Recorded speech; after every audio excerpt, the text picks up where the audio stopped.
आज से 150 साल पहले एक छोटे से कॉटन ट्रेडर ने भारत को बदलने का सोचा। उसने बोला कि मैं भारत को इतना बदलूंगा कि लोग याद रखेंगे, पर उसको क्या पता था भारत इतना बदल जाएगा इसकी वजह से और कई सारे भारतीयों के दिलों में जगह भी बना लेगा। मैं बात कर रहा हूँ टाटा ग्रुप की। ईयर 1839 में जमशेदजी टाटा का जन्म होता है और फिर 1858 में ये अपनी एजुकेशन कंप्लीट करके अपने फादर के साथ कॉटन ट्रेडिंग का बिजनेस स्टार्ट करते हैं और फिर 10 सालों में इनका बिजनेस बहुत आगे जाता है। ये कामयाबी की सीढ़ियां बढ़ने लगते हैं, पर जमशेदजी कॉटन ट्रेडिंग से सेटिस्फाई नहीं थे। वो कॉटन से क्लोथ्स मैन्युफैक्चर करना चाहते थे, इसीलिए 1877 में उसने नागपुर में एम्प्रेस मिल को सेटअप किया और मैन्युफैक्चरिंग स्टार्ट की। पर एक मसला था कि यहाँ के वर्कर ज्यादा काम नहीं कर रहे थे, बहुत सुस्त थे, इसीलिए 20% वर्कर एब्सेंट थे हर दिन और काम भी कम कर रहे थे। इसीलिए जमशेदजी ने एक सोल्यूशन निकाला। उन्होंने वर्कर को रिटायरमेंट के बाद पेंशन दी और वर्कर्स के लिए मेडिकल इंश्योरेंस भी करवाया। और जैसे कि स्पोर्ट्स डे होते हैं, कोई बर्थडे पार्टी होती है और कोई खेल कूद, और वो सेटअप भी करवाया। मतलब वर्कर्स स्पोर्ट्स डे भी खेल सकते हैं और जो जीता उसको रिवॉर्ड भी मिल रहे थे। और इसी वजह से वर्कर्स बहुत खुश थे। वो हर टाइम एब्सेंट होते ही नहीं थे, सारे प्रेजेंट हो रहे थे और अच्छे से काम कर रहे थे। ये स्कीम्स इतने खास थे कि दुनिया में ऐसा कोई स्कीम नहीं देता वर्करों को। 1880s में इंडिपेंडेंट की डिमांड बढ़ रही थी और फिर जमशेदजी का मानना था कि इंडिया को इंडिपेंडेंट होने के लिए प्रोडक्ट्स इंडिया में ही बनाने पड़ेंगे। इसीलिए उसने इंडिया में अलग अलग जगह इंडियन बिजनेस बिल्ड करने शुरू कर दिए। सबसे पहले उसने पंचगनी के पहाड़ों में स्ट्रॉबेरी फार्म लगाना शुरू कर दिया और इसका इम्पैक्ट ये पड़ा कि आज भी पंचगनी स्ट्रॉबेरी फार्म और जैम फैक्ट्रीज के लिए जाना जाता है। जमशेदजी ने ये भी ऑब्जर्व किया कि बेंगलोर और मैसूर का वेस्ट फ्रांस जैसा है, इसीलिए उसने फ्रांस में बनाए जाने वाले सिल्क फॉर्म को इंडिया लेके आए। उन्होंने बेंगलोर और सिल्कपुर में जमीनें खरीदी और टाटा सिल्क फॉर्म की ऑर्गेनाइजेशन की स्टार्ट की और लोकल फार्मर से सिल्किंग की ब्रीडिंग करवाई। इसीलिए इंडिया को मैसूर सिल्क और बेंगलोर मैसूर सिल्क जैसी बड़ी बड़ी प्रोडक्ट मिली। जमशेदजी अपने होम टाउन बॉम्बे को बहुत पसंद करते थे, इसीलिए वो सोच रहे थे कि बॉम्बे में एक वर्ल्ड क्लास होटल होना चाहिए। इसीलिए उन्होंने 1898 में एक होटल बनाना स्टार्ट किया जिसका नाम था द ताजमहल होटल। और जमशेदजी चाहते थे कि इस होटल के सामने समंदर हो और लोगों को एक अच्छा व्यू आए समंदर से। फिर 1903 में होटल को पब्लिकली ओपन कर दिया गया और ये मुंबई की पहली बिल्डिंग बनी जिसमें लाइट इलेक्ट्रिसिटी से जलती है। पर जमशेदजी का सबसे बड़ा सपना था कि स्टील का बिजनेस स्टार्ट करना, इसीलिए उसने अपने लाइफ के 17 साल इंडिया में जगह जगह आयरन ढूंढने के काम में लगा दिया अपने आप को, क्योंकि स्टील बनाने के लिए आयरन बहुत जरूरी होता है और इसको एक हाई क्वालिटी का आयरन चाहिए था। और फिर इतने साल लगाने के बाद 1899 में बंगाल प्रोविंस में आयरन मिल गया और उसके बाद उसने फॉरेन माइनिंग करनी स्टार्ट कर दी और एक स्टील प्लांट सेटअप करना स्टार्ट कर दिया। पर अनफॉर्चुनेटली 1904 में उनकी डेथ हुई। वो जीते जी वो अपने आंखों से स्टील बनते नहीं देख पाए इंडिया में, इसीलिए उनके सारे सपने पूरा करने के लिए उनकी रिस्पॉन्सिबिलिटी ली तोराबजी टाटा ने, जो इनके बेटे थे। जमशेदजी का मानना था कि इंडिया साइंटिफिक रिसर्च और एजुकेशन के मामले में बहुत पीछे है। वो चाहते थे कि इंडिया में वर्ल्ड बेस्ट रिसर्चर्स प्रोड्यूस करे। इसीलिए तोराबजी टाटा ने मैसूर के महाराजा की मदद ली और 1909 में बेंगलोर में इंडियन इंस्टीट्यूट ऑफ साइंसेस को एस्टेब्लिश किया। फिर आगे जाके वर्ल्ड क्लास साइंटिफिक रिसर्चर इससे निकले और कई बड़े बड़े रिसर्च किए। फिर तोराबजी ने वो भी सपना पूरा कर दिया स्टील वाला इनका। फिर टाटा कंपनी ने अपने कंपनी के लिए नए चेयरमैन चुना और वो था इनके फैमिली का, जिसका नाम है रतन टाटा। रतन टाटा चाहते थे कि मैं टाटा कंपनी के थ्रू एक ऐसा प्रोजेक्ट में काम करूं जिसमें इंडिया का नाम बने। फिर रतन टाटा ने देखा इंडिया में ऐसी कोई कार नहीं है जिसका डिजाइन से लेके प्रोड्यूशन तक इंडिया में हुआ हो, इसीलिए वो ऐसा कार लॉन्च करना चाहते थे जिसका डिजाइन से लेके प्रोड्यूशन वो सब इंडिया में हुआ हो। और फिर फाइनली 1998 में कार को लॉन्च किया। ये इंडिया की कार थी और इस कार को नाम दिया Tata indica.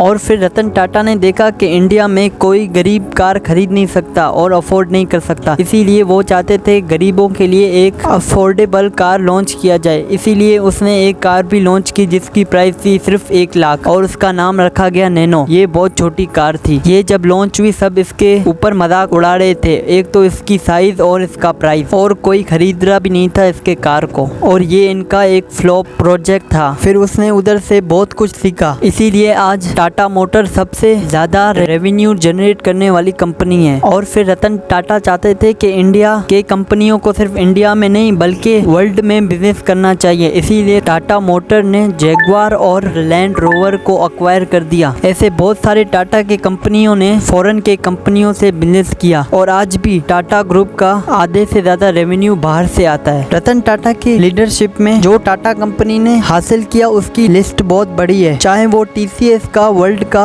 One of the fastest और मोस्ट पावरफुल कंप्यूटर बनाना हो, जहाँ फिर टाटा स्काई को लॉन्च करके टेलीविजन मार्केट को डिसरप्ट करना हो। हर एरिया में टाटा ग्रुप ने सक्सेस हासिल की और आज रतन टाटा इतने बड़े आदमी बन गए हैं, इनको हर कोई जानता है और ये आज कई बच्चों के आइडल भी हैं। इनसे बहुत कुछ सीखने मिलता है बच्चों को। तो यहाँ पे वीडियो को एंड करते हैं, मैं आपसे मिलूंगा कोई और वीडियो में, तब तक के लिए बाय।